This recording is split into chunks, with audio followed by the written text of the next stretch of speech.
Welcome to the second part of Traverse 13, the Konkan South Coast, as part of the Sahyadri webinar series, a visual journey through history and 200 forts across the Sahyadri. Today we'll be talking about the second part of some 30 forts stretching out from all the way from Mumbai to the border with Goa in Maharashtra along the Konkan coast. Here we can see the beautiful Suvarnadurg fort, an almost impregnable fortress, high-rising walls on an island 500 meters out of the sea, through which I swam and messed up my phone, which has now come back to life after 6 months. You can find the HD quality videos of this webinar series on YouTube. Don't miss out to subscribe to get the latest videos to your inbox. Or my blog ultrajourneys.org, which has been completely revamped, so check it out. A 10-minute preview gets posted on Insta TV and Facebook.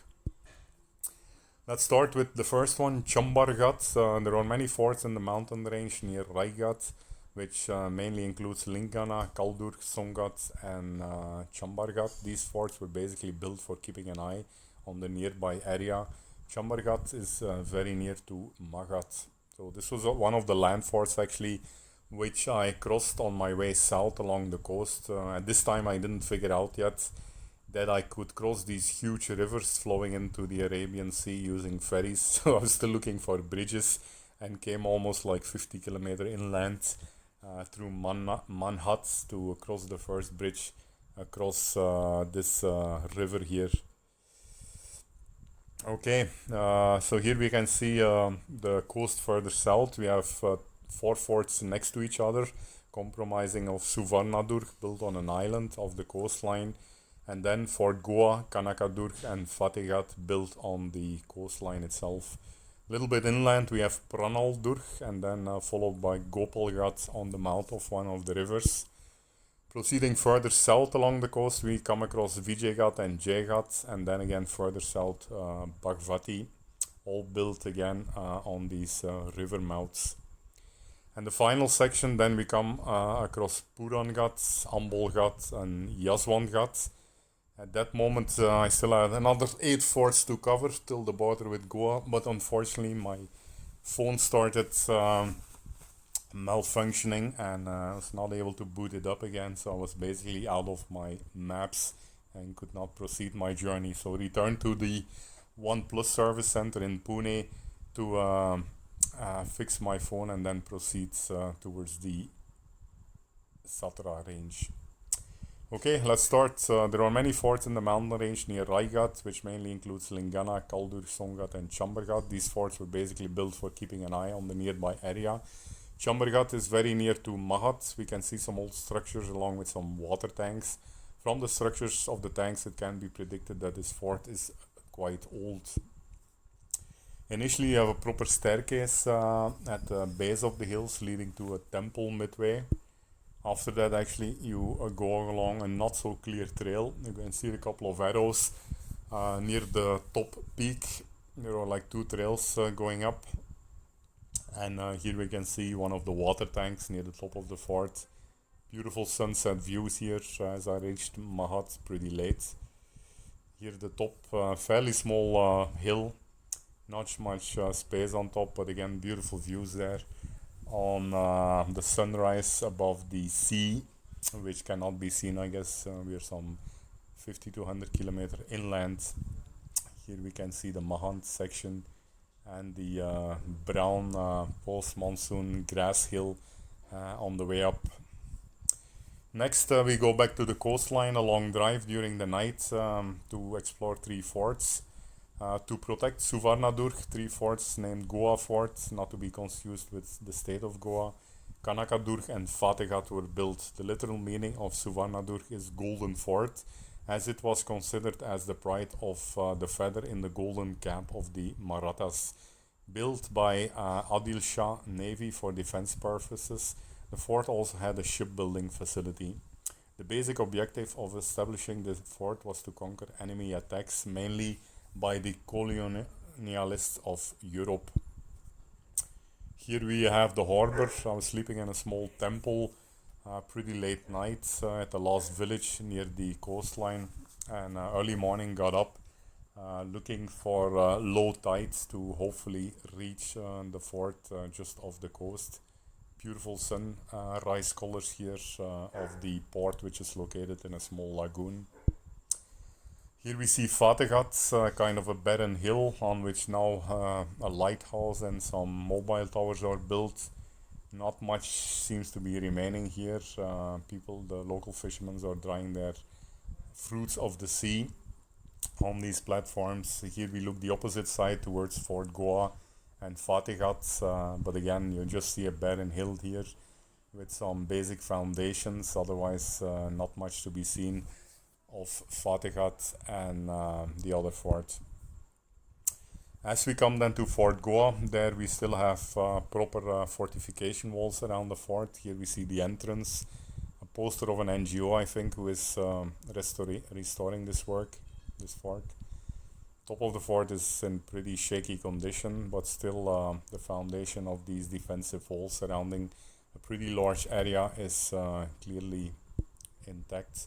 You can see some old building structures on the outer perimeter of the defensive wall. And here another view from inside the fort where you can see the thick defensive walls.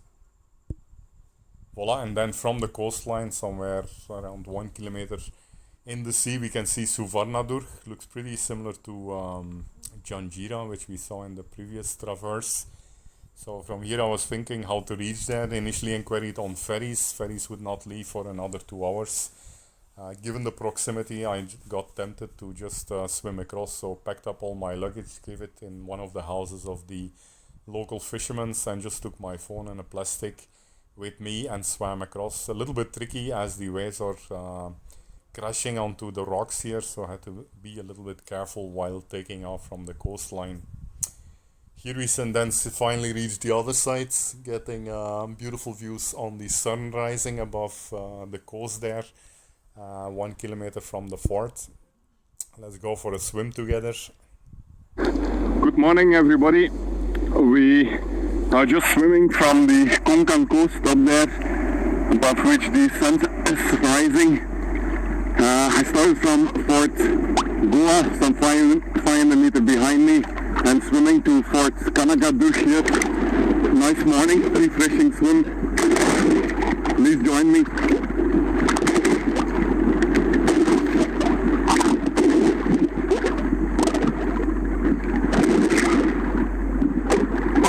Touching shore again. Voila, that was a nice swim.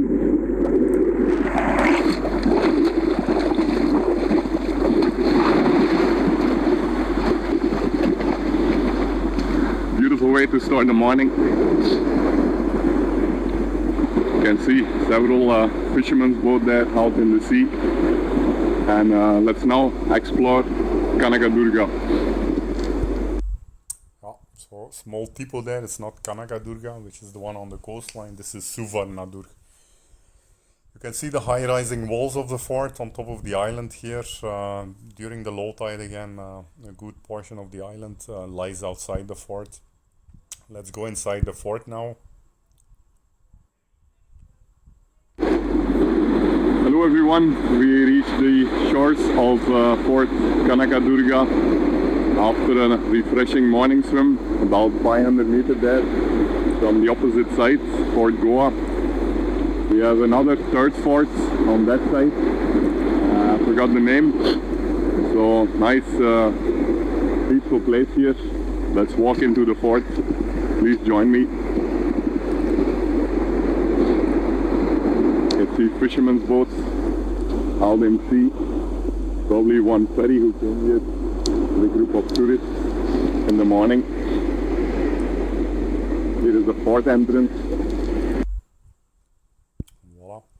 So here you can then see the entrance towards the fort with a couple of cannons there lying on the ground. Majestic bastions protecting the entrance. And here the entrance with hand-carved carving of Hanuman on the right side. Voila, and here then the view from the top of the defensive outer wall of Suvarnadurg, looking at the island there on which Kanakadurg Fort and Fatihgarh Fort are located. Here you can see the back of the fort with that kind of, you could call it a defensive rock. No enemy ships can actually come close to the fort. Voila, here a hand carved rock at the entrance. Voila, next is Pranaldurg. Pranaldurg is again off the coast, I mean pretty interior in the land. Not easy to find, kind of a pretty unknown fort. Looking at Google, no results there. If anyone can help, please inbox me on the history of this fort. Here we see a staircase going up from a pretty remote interior village on top of the hill. On the hill itself we don't find much of remains except for a bust here of Chhatrapati Shivaji, I presume. Otherwise barren hill basically.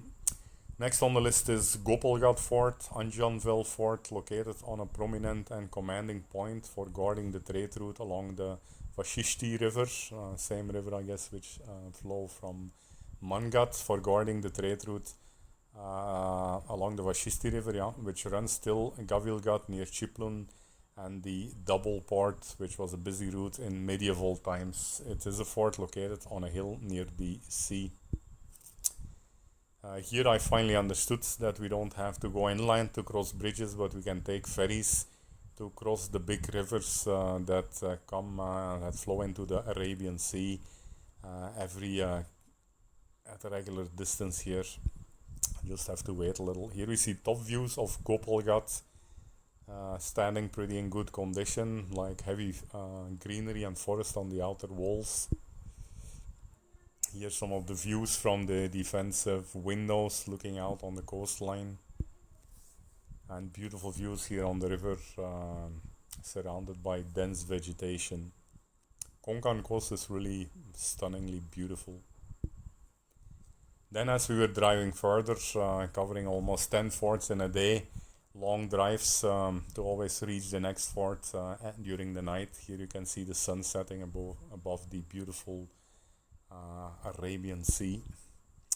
Next on the list is Geit Fort. It says to have been built by Bijapur kings in the 16th century. Later it passed into the hands of the Naiks of Sangameshwar. He had 7 to 8 villages and 600 troops under his command. He defeated combined forces of Bijapur and the Portuguese in 1583 and 1585. In 1713, Geit was one of the 10 forts which was ceded by Balaji Vishwanathan Peshwa to Kanhoji Angre. Vijay Fort is located north of Geit Fort on the northern bank of the Shastri River Creek. Here we see some of these beautiful fishermen's villages, very colorful and extremely tranquil here at the base hill of the fort. Here we have the entrance of the Geit Fort. Quite touristic, a lot of people here seem to be visiting. And here's some of the basements of the buildings inside the forts. Next on the list is Ratnagiri Fort, also called Ratnagiri Fort or Bhagwati Fort. Fort was built during the Bahamani period in 1617. Shivaji Maharaj won the fort from the hands of Adil Shah of Bijapur and built protecting towers on 2 commanding points. So this fort, unfortunately, I reached late night while biking and just reached 1 hour behind closing time. The shops nearby were closing. So given the fact that this is also quite touristic and a bit renovated, I did not kind of want to waste valuable time here and sleep near the fort for the next morning to open. So I just continued my journey to the next fort. I just took a picture here from Google to showcase the top of the fort. Next then is Suvarnadurg, a very small, not so important fort in Ratnagiri district, located on the northern hill of the Muchkundi River. Not much history about this fort is known. According to some people, it was constructed by Shivaji Maharaj, while others give credit to Maratha Koli Admiral. Here we can see a picture of Suvarnadurg taken again from Google, As I could not recover the photos here after my phone got a little bit of seawater inside after my swim to Suvarnadurg. But I remember coming on this fort. I think this fort is now under pretty much restoration. There was a whole team inside the fort. I slept near the base, and the walls are being rebuilt basically. Next on the list, and then my final list was Ambolgad, Yashwantgad, and Vijaydurg, which I explored. Not able to recover photos again from my damaged phones. The two forts in the Rajapur Taluka of Ratnagiri district, or Ambolgad and Yashwantgad. The fort of Ambolgad was primarily built to keep an eye on the ancient port of Mushakaiji and the surrounding areas. Colonel Imlok captured this fort for the British in 1818. The residential portion of Ambolgad was shifted out completely by 1862. Yashwantgad is actually on the way to Ambolgad. As you go towards the coastline, you'll find Yashwantgad under heavy forest. Actually a pity, a lot of tree encroachments and forest here which could actually be removed to restore the beauty of this fort. I took quite a couple of beautiful shots here, but unfortunately lost them from the phone somehow. And then Ambolgad, initially I went all the way to the coastline, high-rising coastline above the Arabian Sea below, where I just found some kind of ashram who directed me back inland to one small kind of ruins base of the fort here, Ambolgad, underneath a big tree. Again, not much remaining of this fort, which was a little bit off the coast in the land here. Voila, and finally then Vijaydurg, the oldest fort on the Sindhudurg coast, was constructed during the regime of Raja Bhoga II of the Shilahar dynasty, construction period 1193-1205. So 12 years building and reconstructed by Shivaji Maharaj. According to the legend, this is one of the only two Maratha forts where Chhatrapati Shivaji Maharaj personally hoisted the saffron flag. The other one is Torna. Voila, thank you. This completes, unfortunately, a little bit early, my exploration of some 30 forts along the Konkan south coast, all documented on my blog ultrajourneys.org. After this, it was time to service the phone in Pune, and then I covered another 35 forts in the Satra Kolhapur region, which will be subject of the final 3 webinars in this series. Don't miss out to check out my blog, which is currently being completely revamped with a beautiful homepage and an updated category and index page, giving you access to more than 500 interesting posts. See you guys tomorrow for the land forts around